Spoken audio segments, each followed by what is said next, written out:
अस्सलाम वालेकुम एवरीवन। उम्मीद करता हूँ कि आप सब खैरियत से होंगे। आप देख रहे हैं मेरी कामयाबी चैनल और आज हम पेशे खिदमत हैं रमज़ान स्पेशल टॉक शो के साथ। हमारे साथ मौजूद हैं सबीन नास जो कि यूथ पार्लियामेंट लीड कर रही हैं। किरण फाउंडेशन से भी ताल्लुक़ है इनका। इसके साथ साथ ये फलाही कामों में भी हिस्सा ले रही हैं। जानना चाहेंगे कि इनका रमज़ान की क्या रूटीन चल रही है और क्या तरीक़ेकार है इनका काम का। So let's start our show. अस्सलाम वालेकुम। वालेकुम सलाम, कैसे हैं आप? कैसे मिजाज हैं आपके? में अल्हम्दुलिल्लाह अल्हम्दुलिल्लाह। और रमज़ान कैसा जारी सारी है आपका? अल्हम्दुलिल्लाह पूरे साल इंतज़ार रहता है इस बाबरकत महीने का और एक ठहराव आ जाता है हमारी रोज़मर्रा की ज़िंदगी में, जो कि एक ब्लेसिंग है जो कि हमारे दीन के मैनुअल ने हमें दी हुई है। डेफिनेटली। अच्छा, आप क्या समझते हैं कि रमज़ान का जो महीना है जी। वो हमारी ऊपर क्या असर डालता है और हमें उससे अपने आप को किस तरह अपग्रेड करना चाहिए? अच्छा, यहाँ पर मैं कोट करना चाहूँगी सैयद कुतुब, जो कि बहुत बड़े इस्लामिक स्कॉलर रह चुके हैं। उन्होंने बहुत खूबसूरती से रमज़ान के माह को डिस्क्राइब किया है। वो कहते हैं कि जो रमज़ान का महीना है वो हार्ट की एक ट्रेनिंग कैंप की तरह से है और सोल के लिए जिम्नाजियम की हैसियत रखता है। मैं ये समझती हूँ कि ये एक डिवाइन की तरफ से एक रीसेट बटन है जो कि हमें हमारी स्पिरिचुअलिटी से मिलाता है, क्योंकि आप देखें कि जो ज़िंदगी है वो हमें पुल करती है सुपरफिशियल गोल्स की तरफ, मटेरियलिज्म की तरफ, अनग्रेटफुलनेस की तरफ और फास्ट पेस की तरफ।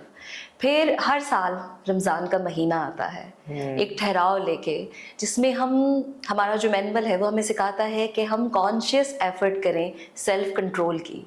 हम रिमेम्बरेंस के थ्रू परवरदिगार से अपने ताल्लुकात अच्छे इस्तवार करें, स्पिरिचुअली ग्राउंड होने की प्रैक्टिस करें और ग्रेटिट्यूड आता है हमारे अंदर, पेशेंस आता है हमारे अंदर। तो इससे खूबसूरत कोई माह नहीं हो सकता जो हमें प्रिपेयर करता है और इसका जो इफ़ेक्ट होता है वो फिर हमारी आगे की तमाम ज़िंदगी में पूरे साल हमारे साथ चलता है।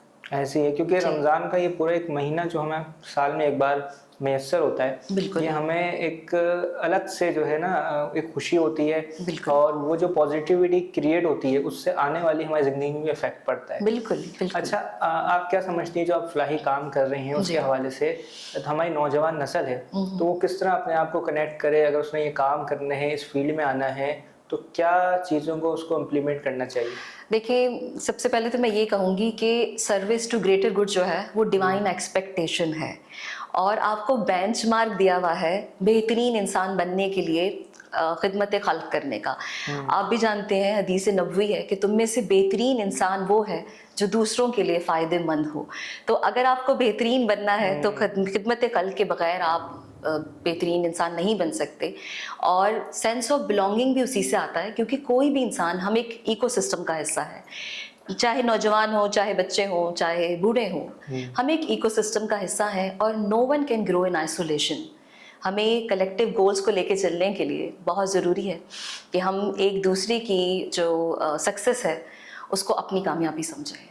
अच्छा, आपको फलाही काम करने का कैसे आइडिया आया और कैसे शुरुआत हुई इन चीज़ बनाने की? बेसिकली मैं हर जगह यही कहती हूँ कि ये एक डिवाइन इंटरवेंशन रही मेरी ज़िंदगी में। मैं खुद तकलीफ़ से दो चार थी उस वक्त, क्रॉस रोड पे थी अपनी लाइफ में और मैं सोलास ढूंढ रही थी, पीस ढूंढ रही थी। और जो सुपरफिशियल गोल्स हैं या जो इंडस्ट्री का जो इन्वायरमेंट है वो मुझे सर्व नहीं कर रहा था, क्योंकि मैं कंपोजर तलाश कर रही थी उस वक्त और मैं सीख कर रही थी डिवाइन से, अपने वर्टिकल कनेक्शन से, कि मुझे कुछ ऐसी मदद आए या मुझे किसी ऐसे मुकाम पे लेकर जाए जहाँ मैं अपनी सोल के साथ कनेक्ट कर सकूं, बेचैनी इस तरह ख़त्म हो जाए। तो होता ये है कि बेसिकली बहुत सारे ऐसे प्लेटफॉर्म्स और अपॉर्चुनिटीज़ एग्जिस्ट करने लग जाती हैं जो आपको यकीन भी नहीं होता कि कभी एग्जिस्ट भी करती थी ज़िंदगी में। वो अपॉर्चुनिटीज़ आपके सामने आने लग जाती हैं। तो मैं इसी तरह से किरण फाउंडेशन गई थी और पर्पस मेरा वहाँ पे विज़िट करना था। मैं उसके बारे में पहले कुछ भी नहीं जानती थी, कोई पास्ट एक्सपीरियंस नहीं था मेरा। और खुशनसीबी थी कि पहली ही जो मेरी विज़िट थी उसमें मेरी किरण की जो बानी है सबीना कतरी, उनसे मुलाकात हुई और उनकी शख्सियत, जो एक ओएसिस उन्होंने बनाया हुआ है खुशियों का गहवारा लियारी के अंदर, जो उन्होंने एक ट्रांसफॉर्मेशन की हुई है, वो it was all over me. Even जब मैं वहाँ से वापस भी आ गई ना, तो मैं शायद वापस आ गई थी लेकिन मेरे वजूद का कोई हिस्सा वहाँ पे रह गया था, मुझे ऐसा महसूस होता था। फिर इत्तेफाक ऐसा हुआ कि उनकी तरफ से मुझे कॉल आई और उन्होंने मुझसे पूछा कि उनका एक इनिशिएटिव है फुटबॉलर्स का लियारी के, अगर मैं उसमें चाहूँ कि मैं अपना कोई हिस्सा डालूँ। तो मैंने फिर इसको एक डिवाइन इंटरवेंशन समझते हुए, अल्लाह की तरफ से, अल्लाह की रज़ा से मेरे पास ये खुशी आई थी, मैं इसमें आगे बढ़ी। और जब मैं वहाँ पहुँची तो मुझे कोई प्रायर एक्सपीरियंस नहीं था, क्योंकि मैं bye education I am a textile and fashion designer. तो हाँ, बिल्कुल कोई ऐसा पास्ट एक्सपीरियंस नहीं था। और जब वहाँ मैंने जाके देखा कि लोगों की इमोशनल रेगुलेशन पर काम हो रहा है, एक हैप्पी एंड सेफ स्पेस के थ्रू लोगों को ट्रांसफॉर्म किया जा रहा है, लोगों को अपॉर्चुनिटीज़, लोग अपनी इंडिविजुअलिटीज़ डिस्कवर कर रहे हैं, तो बस फिर ये सफ़र किस तरह से आगे बढ़ता चला गया, कोई अंदाज़ा अच्छा, नहीं हुआ। किरण फाउंडेशन का जो मैनिफेस्टो है वो क्या है और वो किस तरीके से काम कर रहा है, स्पेशली फीमेल की जो यूथ एम्पावरमेंट है उसके हवाले से? देखिए, किरण फाउंडेशन जो है, अगर मैं आपसे ये कहूँ कि ये कोई एनजीओ है या कोई एजुकेशन सिस्टम है, तो शायद हम अंडरमाइन करेंगे। किरण फाउंडेशन एक आइडियोलॉजी है जो अपने अंदर पसमानदा माशरों को ट्रांसफॉर्म करने की सलाहियत रखती है। काम इस तरह से कर रहे हैं कि जो हमारा मेन व्हीकल है वो एजुकेशन है, which is mother and child education system. Sabina Khatri ने 2006 में ये स्टार्ट किया था, मुख्तसर बच्चों के साथ, कोई 10-15 बच्चे थे जो कि 2.5 साल तक की उनकी उम्र होगी, और उन्होंने उसमें उनकी माँओं को इंक्लूड किया और माएँ फिर कैटलिस्ट बन गई। Trauma informed education system globally तो क्या कहते हैं 30 साल पहले दुनिया में इंट्रोड्यूस हुआ था, लेकिन पाकिस्तान में किरण फाउंडेशन ने उसका इनकाद किया और उसमें माँओं को शामिल करके उसको इम्प्रोवाइज़ किया, क्योंकि लियारी जैसी जगह पर जहाँ लोग ट्रॉमाटाइज हैं, वहाँ पर अगर आप ट्रॉमा इन्फॉर्म्ड अप्रोच नहीं रखेंगे, ट्रॉमा इन्फॉर्म्ड अप्रोच का मतलब है कि आपकी जो लेंस है वो मेंटल हेल्थ है, कि how people are coping inside, on the inside, इसके ऊपर काम होता है। तो माँओं को इंक्लूड किया और बच्चों की इमोशनल लिटरेसी के ऊपर काम किया, और देखते ही देखते वो बच्चे जिनके साथ उन्होंने सफ़र का आगाज़ किया था, और वो माएँ वहाँ से पढ़ गई, और वो बच्चे माशाल्लाह लम्स जैसे इंडस वैली है, एनसीए है, और पाकिस्तान की तमाम मेन स्ट्रीम स्कूल्स और कॉलेजेस में वो बच्चे पढ़ रहे हैं। और लियारी में जो गवर्नमेंट एडॉप्टेड स्कूल है DCTO, उसको उन्होंने 2014 में क्या कहते हैं उसकी शुरुआत की, उस सफ़र की, जिसमें माशाल्लाह से इस वक्त 800 बच्चे पढ़ रहे हैं और माएँ भी उसमें तालीम हासिल कर रही हैं। और ये रिपल इफ़ेक्ट इस वक्त पूरे पाकिस्तान में है। हम आलमाबाद में भी काम कर रहे हैं, गिलगित में काम कर रहे हैं, और कटी पहाड़ी जो कि एक अनदर चैलेंजिंग जगह है, वहाँ पर भी वही same model mother and child हमने इंट्रोड्यूस कराया। It's been 2 years and successfully वहाँ से भी बच्चे मेन स्ट्रीम स्कूल्स में जाना शुरू हो गए हैं। अच्छा, माशाल्लाह इतना काम कर रही हैं, तो रमज़ान के हवाले से आप अपनी रूटीन को किस तरह मैनेज करती हैं? जाहिर सी बात है, एक तो रोज़ा भी है, रोज़े भी चल रहे हैं, और फिर उसमें काम करना, तो क्या माइंडसेट होता है आपका? देखिए, रमज़ान में हमारा जो फोकस होता है हम सब लोगों का बहैसियत मुसलमान, वो अपनी सेल्फ ट्रांसफॉर्मेशन के ऊपर, क्योंकि अल्लाह ताला ने जो हमें, हमारे दीन ने जो हमें मैनुअल दिया है, अगर आप उस पर गौर व फिक्र करें तो उसका बुनियादी मकसद जो है वो हमारी बेहतरी है, हमारी फलाह है, हमारे नफ्स की फलाह है, क्योंकि हर इंसान को ट्रेनिंग की ज़रूरत होती है। तो एक एक्सक्लूसिव ट्रेनिंग का सेशन है पूरा, आप यूँ समझ लें कि रीट्रीट है इंसान के दिल की, इंसान के सोल की, जो कि रमज़ान के माह में होती है। तो हमारा तो काम ही फलाह और बहबूद का है, और हमारा काम उसी अंदाज में ढला हुआ है। किरण फाउंडेशन में रमज़ान में हम दस्तरखान के ऊपर काम करते हैं, ज़कात कैंपेन्स होती हैं, हम राशन बांटने के ऊपर काम करते हैं, और जो हमारा वेलफेयर की जो हमारी नीश है वो उसमें हमारा काम बढ़ जाता है। तो अल्हम्दुलिल्लाह मैं उन खुश नसीबों में से हूँ कि जिसके काम में और रमज़ान का जो मिजाज है उसमें तज़ाद नहीं है। यानी कि इस काम से तो रमज़ान की जो रौनक है वो मज़ीद बढ़ जाते हैं, दोबारा हो जाते हैं, उसका एसेंस। जी जी। अच्छा, हमारे यहाँ माशरे में एक माइंडसेट अलग लोगों का है, कुछ अच्छे हैं, बुरे सभी हैं। तो कुछ कहते हैं दस्तरखान को लेकर जो मतलब उस पर एतराज़ करते हैं कि भाई लोगों को उन्होंने कह रहे भिखारी बना दिया है, रोड पे खिला रहे हैं, ये कर रहे हैं, वो कर रहे हैं, और उनको मोहताज कर रहे हैं। तो उनको आप क्या मैसेज देना चाहेंगे?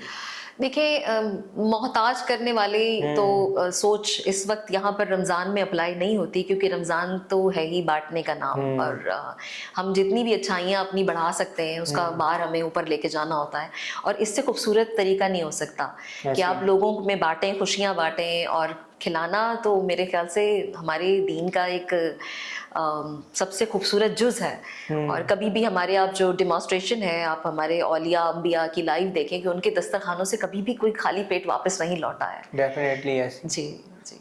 और जब इसमें यूथ को आप देखें ना, पूरे कराची में जगह जगह सड़कों के ऊपर आप देखें कि यूथ कैसे इन्वॉल्व होती है कि कोई भी शख्स जो सफ़र कर रहा है या रास्ते में है या भूखा है, वो इफ्तार के वक्त भूखी हालत में अपने घर वापस ना जाए। तो ये तो ऐसी है, हाँ, ये ट्रेनिंग है इतनी खूबसूरत। स्ट्रीट जो है वो इफ्तार की रौनक से सजी हुई होती है। बिल्कुल ऐसे ही। अच्छा, मुझे ये बताइएगा कि लियारी जैसे इलाकों में काम करते वक्त किन चैलेंजेस का सामना फेस करना पड़ता है ज़्यादातर? अच्छा, अगर आप गौर करें तो लियारी एक ऐसी कम्युनिटी है जिसमें स्पोर्ट्स उनकी तर्ज ज़िंदगी है।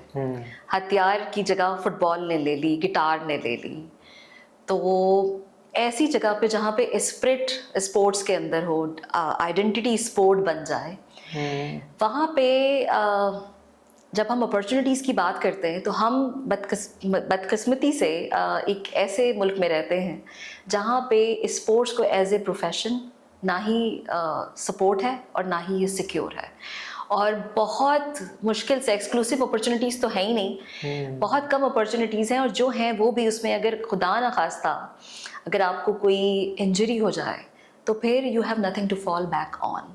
तो हमें ये चैलेंज आता है कि पूरी कम्युनिटी जो कि जिसका ईमान स्पोर्ट्स है, उसको जब हमें तालीम की तरफ लेके आना होता है तो यूथ को ये दिखाना कि तालीम जो है, एजुकेशन जो है, वो आपकी एक लॉन्ग टर्म और सिक्योर लाइफ टाइम एंकर है, तो मुश्किल हो जाता है थोड़ा। हमारी जो अप्रोच है उसमें हम उनसे उनका पैशन नहीं छीनते, उनका पैशन उनको देते हैं, उनको प्लेटफॉर्म देते हैं, उनको टूल देते हैं जिसको यूटिलाइज़ करके वो एक बैलेंस इंसान बने और तालीम पर वो तवज्जो दे सकें उस खुशी से जो उनको अपने पैशन या अपने एरिया ऑफ गिफ्टेड टैलेंट में टैप करके मिलती है, उस खुशी को वो चैनलाइज़ कर सकें अपनी तालीम में।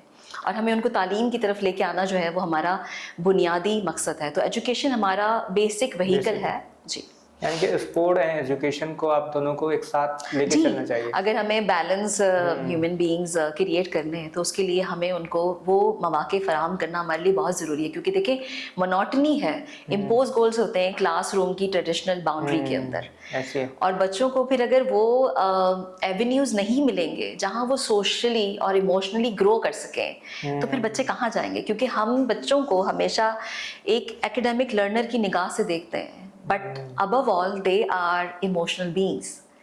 और क्लासरूम की बाउंड्री में आप उनको इमोशनली नर्चर नहीं कर सकते। तो ऐसे मौके फराहम करना जहाँ बच्चे अपने एलिमेंट के अंदर आए, उनकी सेल्फ स्टीम तो जब भी बढ़ेगी ना जब वो काम करेंगे जिसमें वो बेहतर हैं, जो उनका दिल कर रहा है, जिसमें उनका दिल लगता है, और नेचुरल एप्टीट्यूड भी होता है बच्चों के अंदर। अच्छा, ट्रेंड फाउंडेशन लियारी में फीमेल के हवाले से क्या काम कर रही है, क्या तरह से अमल है उनका? देखिए, वुमेन एम्पावरमेंट के हवाले से अगर मैं बात करूं तो हमारे यहाँ सबसे पहले तो ये गलतफहमी जो है वो नहीं होनी चाहिए कि women empowerment has something to do with financial stability. हमारे नज़दीक वुमेन एम्पावरमेंट वो आगही है, उनको सोचने की ताकत देना, उनको फैसला लेने की का इत्माद देना, या उनके अंदर, उनकी माओं के अंदर या बच्चियों के अंदर उनकी इंडिविजुअल रिस्पॉन्सिबिलिटी या जो उनकी माशरती रिस्पॉन्सिबिलिटी है उसको उजागर करना हमारे नज़दीक एम्पावरमेंट है। तो सबसे पहले तो हम उनकी कॉन्शियसनेस के ऊपर काम करते हैं, उनको इस काबिल बनाते हैं कि वो खुद इनोवेट करें और वो अपॉर्चुनिटीज़ का इंतज़ार ना करें, अपने लिए अपॉर्चुनिटीज़ क्रिएट करें। तो किरण फाउंडेशन विमेन एम्पावरमेंट पे बहुत तवज्जो से तफसील से काम कर रहा है। हमारा जो कोर है वही ममता की फ़िलॉसफी है। अच्छा, आप क्या समझती हैं जो हमारी घरेलू ख़वातीन हैं उनका कितना बड़ा रोल है रमज़ान की रौनकों को दुबाला करने के लिए? देखिए, माँ जो होती है वो न्यूक्लियस होती है घर का, और सारी एनर्जी जो होती है वो ड्राइव कर रही होती है, जो ऑरा होता है वो माँ बना रही होती है घर के अंदर। तो हमारे दीन ने इतना खूबसूरत ये रमज़ान का जो मैनुअल हमें दिया है, जिससे हम ट्रांसफॉर्म हो सकते हैं स्पिरिचुअली, जो है वो हम क्या कहते हैं, कनेक्ट हो सकते हैं अल्लाह ताला से। और हम बहैसियत इंसान, हमारी एक बहुत अच्छी क्या कहते हैं ट्रेनिंग हो सकती है उसमें। तो माएँ जो हैं उसमें अगर ऐसा माहौल घर के अंदर और ऐसी डिस्कशन घर के अंदर जिसमें वो एम्फसाइज करें कि जी जो जो हमें काम करने हैं, पेशेंस के ऊपर काम करना है, ग्रेटिट्यूड के ऊपर हमें काम करना है, या सेंस ऑफ बिलोंगिंग के ऊपर हमें काम करना है, या रिमेम्बरेंस के थ्रू हमें अल्लाह ताला के साथ अपने ताल्लुकात को इस्तवार करना है, वो सारी जो अरेंजमेंट है वो एक माँ बेहतर तरीके से कर सकती है और अपने बच्चों को डिमॉन्स्ट्रेट कर सकती है। क्योंकि देखिए आज की जो यूथ है ना, उसके ऊपर आप गोल्स थोप नहीं सकते हैं, उसको आप डिमॉन्स्ट्रेट कर सकते हैं, उनको आप ऐसी अपॉर्चुनिटीज़ क्रिएट करके दे सकते हैं जहाँ वो अपनी स्ट्रेंथ को डिस्कवर करें। और ये बच्चे जो हैं आज के, उनके साथ आप सतही लेवल पे ना कनेक्ट भी नहीं कर सकते। सबसे पहले आपको उनके साथ दिल जोड़ने पड़ते हैं। तो मैं समझती हूँ कि रमज़ान का महीना एक ऐसा महीना है कि जहाँ माएँ अपनी परवरिश का जो उनका वैसल है उसको और अपने मर्तबान को और बड़ा कर सकती हैं। बिल्कुल ऐसी है। और मैं तो कहता हूँ इन दी एंड जब रमज़ान ख़त्म हो तो ख़वातीन को जो हमारे यहाँ काम कर रही हैं किचन में और जो रोज़मर्रा के काम कर रही हैं, उनको अलग से एक अवार्ड देना चाहिए और उनको ईदी ज़्यादा मिलनी चाहिए। मैं तो ये कहता हूँ डेफिनेटली, क्योंकि वो किचन में खड़ो के इफ्तारी का सामान, सहरी और ये सब चीज़ें मैं कहता हूँ उनकी बदौलत है। अगर वो ना हो तो फिर वो रौनक ही नहीं है। असल में हमारी तवज्जो जो है वो रमज़ान में पकवान की तरफ ज़्यादा है, तो इस वजह से वो at the end of the day, क्योंकि ख़वातीन की तरफ ये जिम्मेदारी आयद होती है कि दस्तरखान और खाना जी वो प्रेशर भी आता है जी, क्योंकि एक तो सब एक साथ इफ्तारी करना, सहरी करना। तो जबकि आप ये देखिए कितनी खूबसूरत एक ही अपॉर्चुनिटी है कि पूरा घर एक साथ बैठ के जो है वो इफ्तार कर रहा है। बहुत सारे घरों में अब इतनी मसरूफियत है, इतने फास्ट पेस पे हम लोग इस वक्त चल रहे हैं। कोई इंसान कितने बजे आता है, कोई इंसान कितने बजे आता है, कोई रात के 9 बजे खाना खा रहा है। वो कल्चर आहिस्ता आहिस्ता फेड होता जा रहा है। हम ओकेजन्स के ऊपर एक साथ बैठ के खाना खा रहे होते हैं। ऐसी है तो ये तो एक इतनी खूबसूरत अपॉर्चुनिटी है। लेकिन मैं ये समझती हूँ कि अगर इसमें हम अपना फोकस पकवान से उस एसेंस की तरफ लेके जाएं जिसकी वजह से ये महीना उतारा गया है, तो आई थिंक उसकी फजीलत बहुत बड़ी है। बिल्कुल ऐसी है, बिल्कुल ठीक कहा आपने। क्योंकि आप देखें ना डेली रूटीन में किसी की कोई टाइमिंग आप जैसे कह रही हैं, फिर रमज़ान का वो महीना है कि वो एक स्पेसिफिक टाइम हो जाता है। और मैं तो समझता हूँ कि जो हमारे नाश्ते का टाइम है वो वही बेस्ट टाइम है जो सहरी का टाइम है। बहुत से लोग लेट उठते हैं, नाश्ता बिल्कुल ऐसे ही है, बिल्कुल ऐसे ही। असल वक्त वही है नाश्ते का। अल्लाह ताला आपको बेहतरी की तरफ वापस ला रहा है ना, ट्रेनिंग है। और ये चीज़ बहुत खूबसूरत ट्रेनिंग है रमजान की कि रमजान के अंदर आपकी सेहत और अच्छी हो जाती है। बिल्कुल, जबकि आप रोजे रखे होते हैं, भूखे होते हैं सारा दिन, आप टाइम पे सो रहे होते हैं। डिनर का जो टाइम है वही 7:30 8, उस पे आप अपना डिनर तमाम कर लेते हैं। अर्ली मॉर्निंग आप उठ रहे होते हैं। बिल्कुल ऐसे ही। So, आपका बहुत बहुत शुक्रिया मैम कि आपने अपना कीमती वक्त हमारे शो के लिए निकाला। It's highly honour for me and for my entire team and thank you very much ma'am. Thank you. तो मिलते हैं आपसे फिर किसी नेक्स्ट एपिसोड में अपने नए गेस्ट के साथ, उनकी नई स्टोरी के साथ। तब तक के रखिएगा अपना ख्याल। अल्लाह हाफिज।